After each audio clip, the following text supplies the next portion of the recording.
मोरत की जात बड़े तारा ना बुझात बड़े जा तारा हमारा के छोड़ी हो।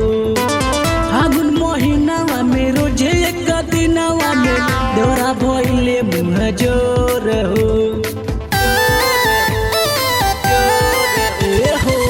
मोरत की जात बड़े तारा ना बुझात बड़े जा तारा हमारा के छोड़ी हो। फागुन महीनावा में रोजे एक दिनवा में दौरा भइले मुँह जोर हो। ना सकते आवे लोकर दशा नहीं भावे छुअल चाहेला हमर गाल रंगे खाती देवा राय सैया धइले बरंगे लाले लाल रंगे खाती देवा राय सैया धइले बरंगे लाले लाल रंगे खाती देवा राय सैया देवा राय सैया देवा राय सैया।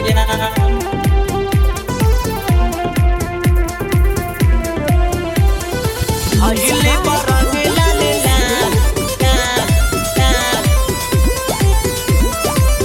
खाती देवा राय सैया देवा राय सैया। खाली करे बरियारी नया नस्ल चाहे साड़ी खाली पाई के मौका मारी लेके पिचकारी।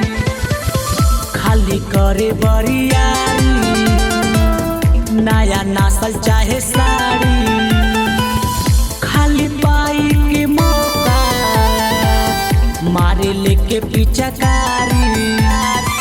जल्दी से आवा तनी हमें के बचावा जानी फेकेला हमारा पे जाल रंगे खाती देवा राय सैया धइले बरंगे लाले लाल रंगे खाती देवा राय सैया धइले बरंगे लाले लाल रंगे खाती देवा राय सैया देवा राय सैया देवा राय सैया।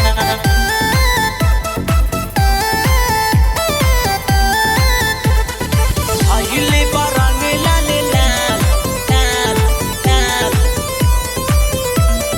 रंगे खाती देवा राय सैया देवा राय सैया।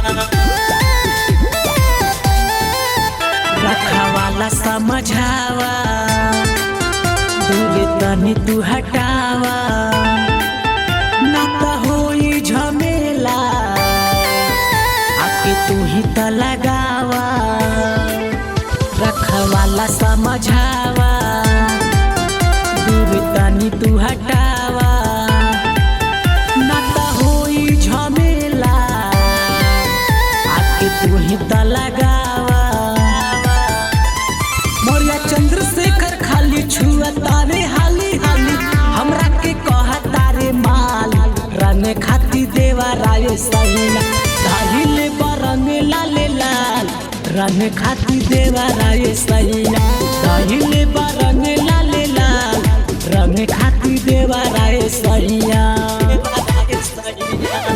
आई न त नाश कदी।